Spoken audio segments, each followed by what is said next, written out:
ये मजाल कि ठाकुर जाति इतना वोट बैंक रखते हुए जिले में तो अभी एक टिकट नहीं बचा पाई। ये शर्म के लिए ठाकुरों के लिए। अगर 56 नामों की लिस्ट जारी हुई थी जिसमें गिरिराज सिंह मलिंगा का नाम नहीं था, ऐसा व्यक्तित्व जो धौलपुर की राजनीति में अपना दबदबा रखता था, ऐसे व्यक्ति की टिकट नहीं आई, 4 लिस्ट आ गई। पार्टी की ये मजाल कि ठाकुर जाति इतना वोट बैंक रखते हुए जिले में तो अभी एक टिकट नहीं बचा पाई।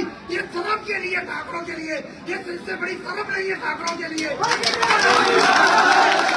इस तरह की 2-4 लोगों को ले गए वहाँ खड़गे साहब के पास से वो, और कई के साहब जो तो आतंकवादी है, अत्याचारी है, ये वो इस तरह की भावना है।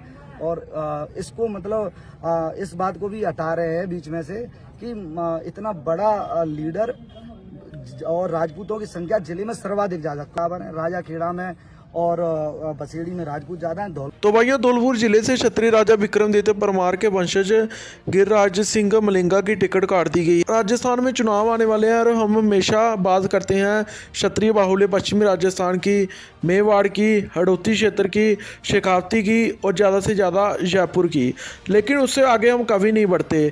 तो भाइयों, आज हम बात करने धौलपुर जिले की। तो भाइयों, काफ़ी कम लोगों को पता होगा कि धौलपुर राजपूताना गढ़ है और धौलपुर में 4 विधानसभा सीटें हैं और 4 में से 3 विधानसभा सीटों पर बहुत अधिक क्षत्रियवादी निवास करती है।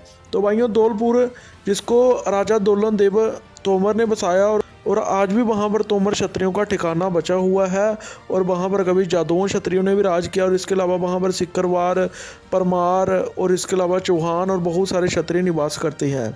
तो भाइयों, धौलपुर चंबल में आता है और जो चीज़ चंबल में आए वहाँ पर ठाकुर ना हो, ऐसा हो नहीं सकता। तो भाइयों, जैसे इसके एक साइड आगरा है उत्तर प्रदेश का, वहाँ पर ठाकुर लैंड है पूरी तरह, आगरा में बड़ी वादी क्षत्रियों की है, और दूसरी तरफ मोरिना है जो चंबल है, वहाँ भी ठाकुर बाहुल्य ही है, वहाँ पर तो बहुत अच्छा गढ़ है। लेकिन धौलपुर को हम हमेशा बुला देते हैं और धौलपुर का नाम अगर क्षत्रियों का लिया जाता है तो वो बाड़ी से जीते हुए बाहुबली गिरिराज सिंह मलिंगा के नाम से लिया जाता है। लेकिन इस बार कांग्रेस ने गिरिराज सिंह मलिंगा की टिकट काट दी है और वो इस बार निर्दलीय खड़े हो रहे हैं।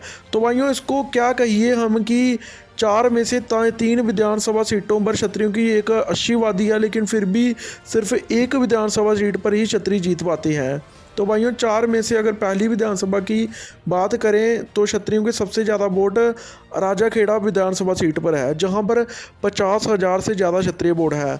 और किसी भी जाति के अगर 40,000 से भी ज़्यादा वोट हो तो उसको बीजेपी कांग्रेस टिकट देती है। लेकिन 2003 से ना तो बीजेपी ने जहां पर टिकट दी है और ना ही अभी कांग्रेस ने टिकट दी है। और क्षत्रिय जहां के अंत वक्त पता नहीं कैसे दूसरे लोगों को वोट डालते जा रहे हैं, जिनके 100 या 1000 वोट भी नहीं हो, वो जहाँ से जीतकर चले जाते हैं। लेकिन 50,000 से क्षत्रिय वोट होने के बावजूद आप देखिए कि ये विवंडन है कि क्षत्रिय समाज का वहाँ से एमएलए नहीं बन पा रहा जो क्षत्रिय बाहुल्य सीट है। तो इसी वजह से तो हमारे एमएलए कम हो रहे हैं। एक राजा खेड़ी विधानसभा सीट आ गई के बाद एक बाड़ी सीट आ गई। बाड़ी सीट से गिरिराज सिंह मलिंगा, इन्होंने क्षत्रियों का नाम कमाया है और 3 बार जगह लगातार ये एमएलए बनते आ रहे हैं। इस बार कांग्रेस ने इनकी टिकट काटी, बीजेपी ने तो दी नहीं क्षत्रिय समाज को। अब ये इंडिपेंडेंट ही खड़े हुए हैं और क्षत्रिय समाज से दायित्व है कि ज़्यादा से ज़्यादा संख्या में इनको वोट डालें और दिलवाएं भी।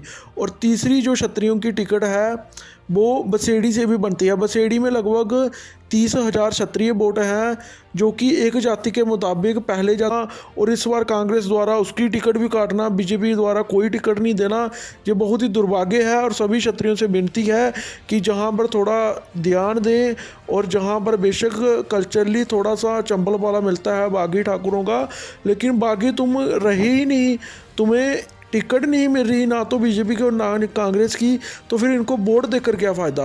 और सभी से दायित्व है कि गिरिराज सिंह मलिंगा की सपोर्ट करें और बाकी भी इंडिपेंडेंट जरूर खड़े हुए अगर टिकट नहीं मिलती है।